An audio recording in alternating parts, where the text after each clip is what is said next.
Welcome, everybody, to the Retail Corner podcast. Today, we're going to be talking about keeping a growth mindset as a competitor in a niche market. And in order to do that, we have Jeremiah Kerbers, the CEO and founder of Polysleep. How are you doing today, Jeremiah? I'm doing great. Thank you, Carlos. How are you doing? No, doing amazing, doing amazing. Thank you so much for being with us today. I know we're kind of polar opposites of the world. I'm a little bit Central America. You're all the way up in Canada, right? How's the weather over Much colder than yours, that's for sure. there? But we're getting slowly out of it. Spring is coming, so we're quite excited. Awesome, awesome. That's great to hear. So before we get into the topic at hand, I want for you to share with our audience, what is Polysleep, right? So people can we be aware how you guys started, where you're going, what it is, and what are you trying to achieve? Yes, absolutely. Polysleep, we are a direct-to-consumer, originally a direct-to-consumer mattress company. I started a project 6 years ago. Imagine because of a back injury, I had a double herniated Oh disc. wow. And previous to starting the company, I was in Martech. I was in marketing technology for about 12 years. Always been fascinated about e-commerce. There was not a lot of major brand in Canada when we go back 10 years ago. Mm-hmm. And when I got injured, a good friend of mine happens to run one of the largest foam manufacturing plants in Canada. And I asked him, would you give me a hand building the best possible mattress? Because I'm going to be bedridden for 3 months and I would like to recover as fast as possible. Nice. Um, So at the beginning it was just the best mattress for you, not even Absolutely. looking for Yeah. it as a business at all. Okay, Yeah. okay. My goal really was to get the best sleeping surface where I could recover, knowing that I'm going to spend so much time in bed. Um, Mm-hmm. and I really do appreciate the fact that he helped me out. We did over 22 prototypes before getting to what I wanted. Wow. Wow. That's how And I'm Polysleep assuming started, that's because you went out to market and you just didn't find the right thing for you. pretty much. Uh, Okay. if I were to say it in this way, a lot of different products had a lot of advantage, but a lot of disadvantage. And I Mm. really tried to build something. To give you an example, antimicrobial foam is something common and required in a lot of industries, such as the medical space. And we're talking ISO certification that have to be verified by third-party independent lab because of resistant bacteria that they don't want to have transmitted from a patient to another. And I Mm-hmm. was Mm-hmm. thinking to myself, well, I'm going to spend 10 years on a mattress like that. How much more expensive would it be to use that grade of foam? Because ultimately, when you look at a microscope after 7 years, trust me, you would change your mattress Oh if yes, it doesn't use this I've type of seen foam. those. So that's one of the many example of what we took from many different components in the industry. What we liked about foam or memory foam mattress, what we didn't like about spring mattress, etc., to build what we think is the best mattress for the vast majority of the people. Obviously, extremes might need custom things, but that's really how we started Polysleep. And now, fast forward 6 years, we've been amongst the fastest growing company for 3 years in a row, and Wow. we're tackling retail. We're tackling traditional retail, and it's quite exciting.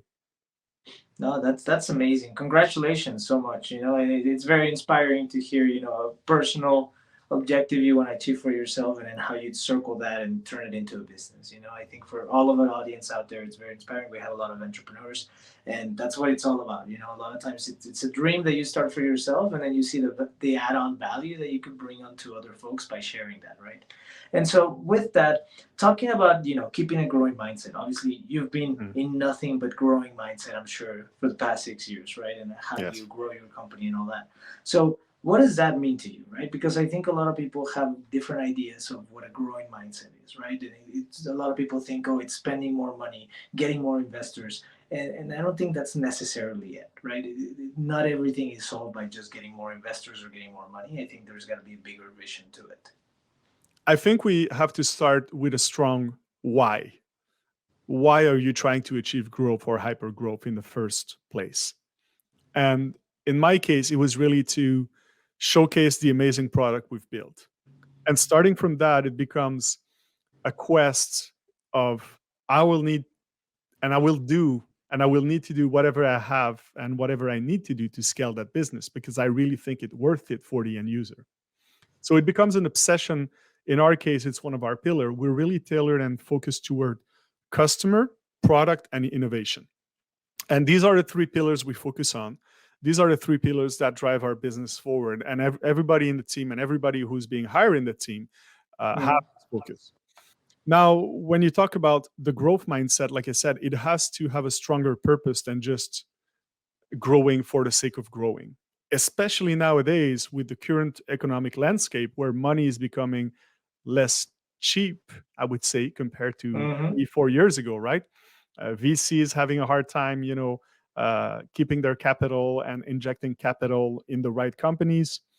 A lot of CEOs or founders will run after capitals, but we'll hit a door right now where they have to show profit much faster than they used to. It's not about growth at any price.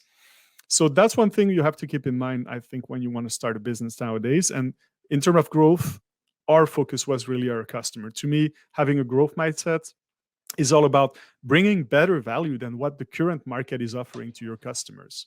And if you're able to do that, then by all means, seek additional investment if it's the right moment. Push as hard as you can, and that's what we did. We've been close to cash flow negative because of everything that have been reinvested for the last 6 years, and that's how you beat the market. That's how you grow. If you don't have Absolutely. shareholder or stakeholders, or you don't take big salaries, well, it's all money you can reinvest in marketing, in product development, in the overall customer experience. And it's a big risk. It's a big risk because you're all constantly trying to manage cash flows to build this inventory and to get that inventory into your customer's hand. So it's a complex gymnastic. To say the least, absolutely, Yes. absolutely. Yeah, but you're so right, because if you don't reinvest right into yourself, into the business itself, right, then you can't expect it to grow, right? And I think to that, one thing I wanted to ask you, as you've grown this business in the past 6 years, I think a lot of folks also spend a lot of time trying to build the pillars, trying to build the logistics of the Mm. theory or their mission statement of what they want to do, right? And I think, and correct me if I'm wrong, it's important to spend some time in that, but you cannot dedicate 100% of your time to that, because then you miss the boat, right? And a lot of the experiences out in the field, customers' reactions, customers' engagements, they are going to really dictate to you how you should shape that, right? Because you might have one idea, but your customer is going to take you completely different path potentially, right? That is the exact definition of finding your blue ocean when you kickstart and jump into a red ocean. And it is actually something I would maybe do a bit differently if I were to start my business again, because we are in an extremely competitive landscape. Mm-hmm. And we really focus on a product that is something people need, but that is something that have a very low barrier of entry, which is why it's so competitive. And you're absolutely right.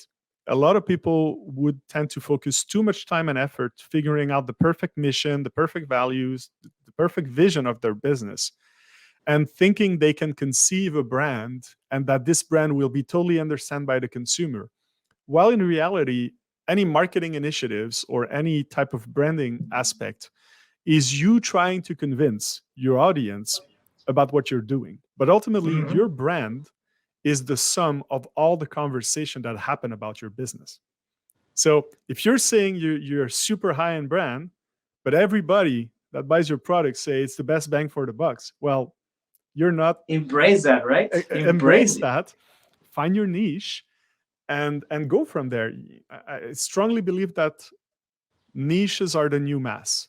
There's so many niche. There's so many way for people to find different products, to connect with different brands. Um, Never ever before we've seen brands that are even, to a certain extent, almost politically involved. You can almost see like, oh, that's a blue brand and that's a red brand. That's a left and that's a right brand. Yes. So Yes. it's amazing to see how the commerce in general and retail is changing so that people can really have their value connecting with the brand. And I think a lot of people need to focus on that rather than just too much on their vision and mission and all this.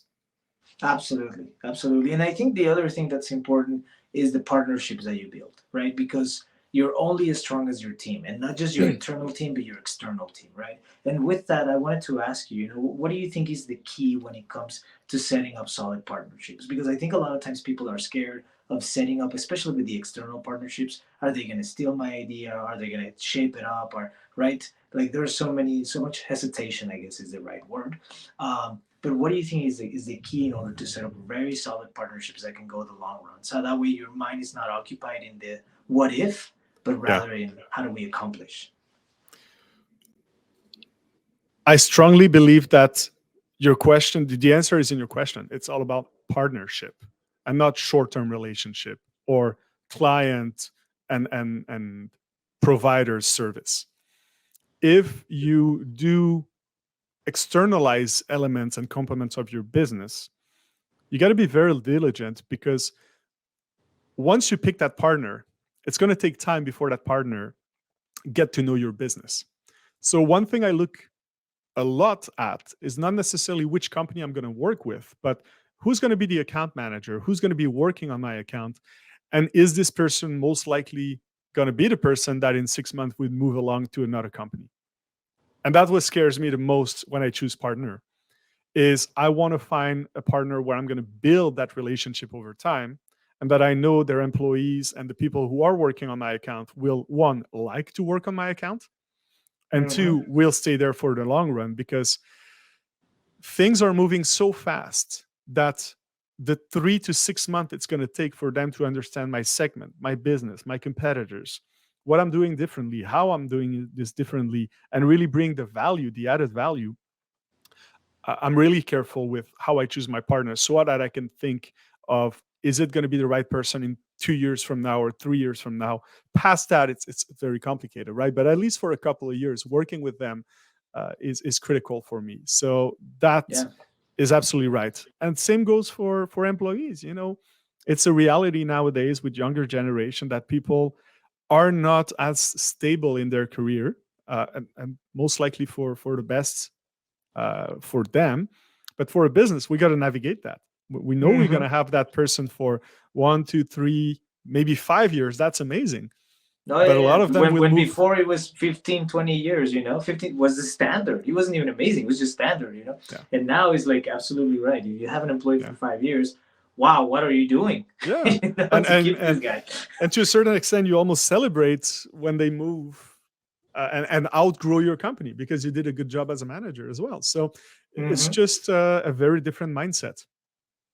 Yeah, no, no, absolutely. Yeah. But I think you mentioned very key elements, right? That it literally is a relationship, right? Just like when you're looking for your life partner or anything like that, your business is your baby, right? And when your business is your baby, everything you connect to it is pivotal to its growth and to its mission. And as you said, the market is changing so fast, competition is so strong that 6 months later, they might need to know 10 new things about your business, right? And 6 months after that, another 10. So they have to be um, passionate about your Yes. business as much as you are, absolutely. And so obviously, as you're growing, there's all the hassles that have come with the modern challenges of supply chain and distribution Hmm. centers, right? That I'm sure that has been a key a key issue for you guys and for many businesses that distribute goods. So what have you guys been able to do in order to overcome those things and in order to be able to prepare and to be able to anticipate things rather than react to things? Yeah.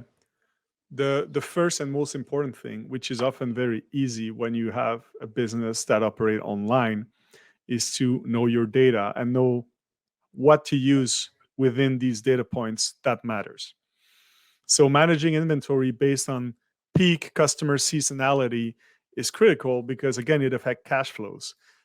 It would be too easy to say, oh, we're going to produce 10 times more, and then this is pretty much what happened in certain you know uh, area in retail right now where you see everybody's at 50% because post pandemic everybody panicked, they ordered too much stock, and now we see warehousing cost increasing drastically, Mm-hmm.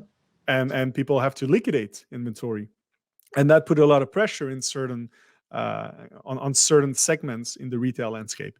So what we do in our case is that we have a hybrid model where we're very close to just in time with a rolling inventory of about 3 to 4 weeks based on customer demands for our direct to consumer part. And for the retail part, we within our CRM have the capability after 3-4 months to estimate how often and what are the quantities our retailers will order. That allow us to have a very tight inventory to be able to accommodate that, and also reducing our management and storage and warehouse costs associated with it.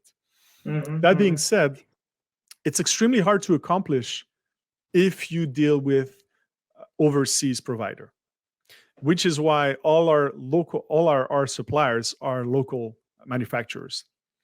So we need, because we know it costs a little bit more to produce locally, to Mm-hmm. offset the cost of producing outside of the country by having improvement in our operational warehouse and transport. So this is how we offset the costs.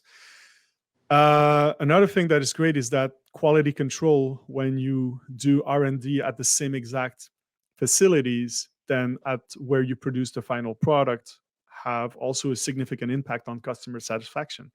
We have a lot less defect rate. We have a lot less issues with inventory that stay in certain spaces, and then let's say when they unbox the mattress, it's not taking its space properly.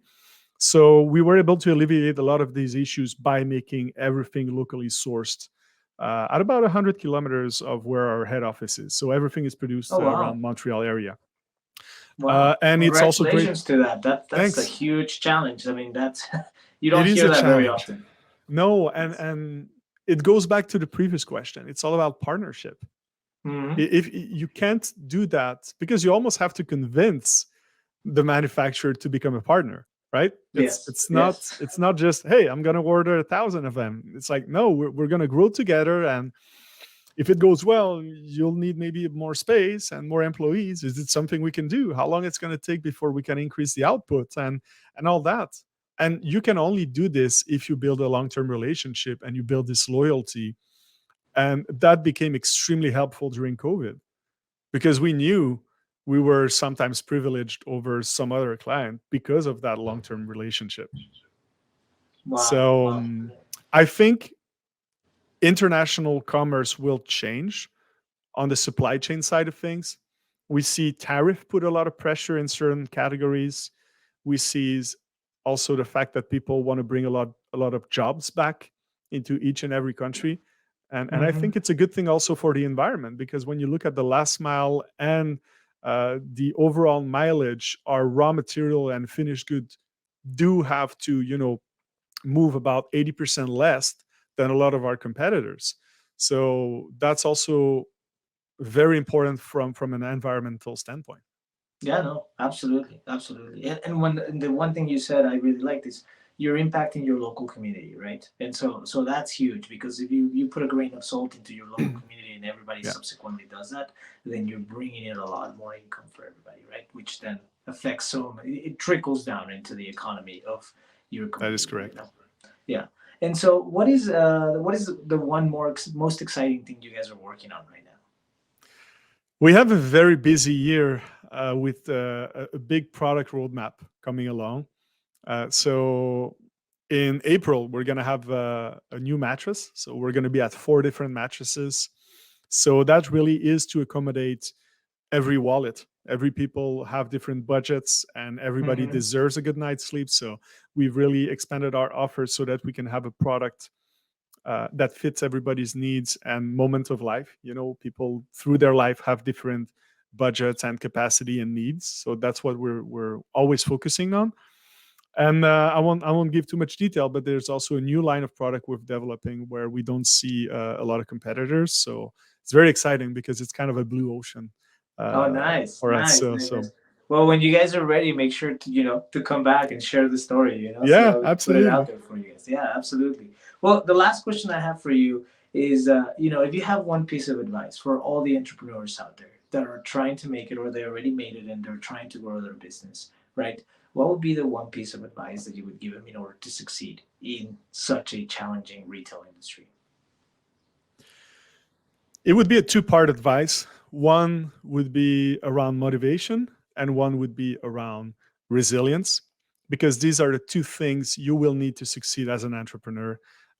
Do not listen to 90% of the videos you're going to hear on TikTok. It is not easy. It is a struggle. So the first one would be to build resilience. Hear everyone out in your entourage, in your family, in your friends, other entrepreneurs, but listen to nobody and build your own idea. You have an idea, push it as far as you can. And the second piece of advice is that commerce was able to achieve what religion always hoped to achieve and what government never was able to achieve, which is helping people bring freedom and bring money and food to the tables of their family. We owe everything to people like you who tried things and generate job and help grow the economy. So give yourself a tap in the back when it's hard, because it's going to be hard sometimes. And make sure you focus on the positive and the outcome, not just for you, but for everyone around you as well. That was very profound, very very profound. I really really liked it. Jeremiah, thank you so much for your time. Thank you so much for sharing your story with us. For everybody out there listening, you guys need to check out Polysleep. I'm sure it's amazing. And Jeremiah, please keep us in the loop whenever you guys are ready to talk about that new product. We would love to share it with our audience. Wonderful. Thanks a lot for having me, Carlos. Thank you. If you would like to be featured on our podcast, please email us at podcast@retailcorner.live or visit our website, retailcorner.live. Looking forward to having you as our guest on our podcast, and thank you so much for listening.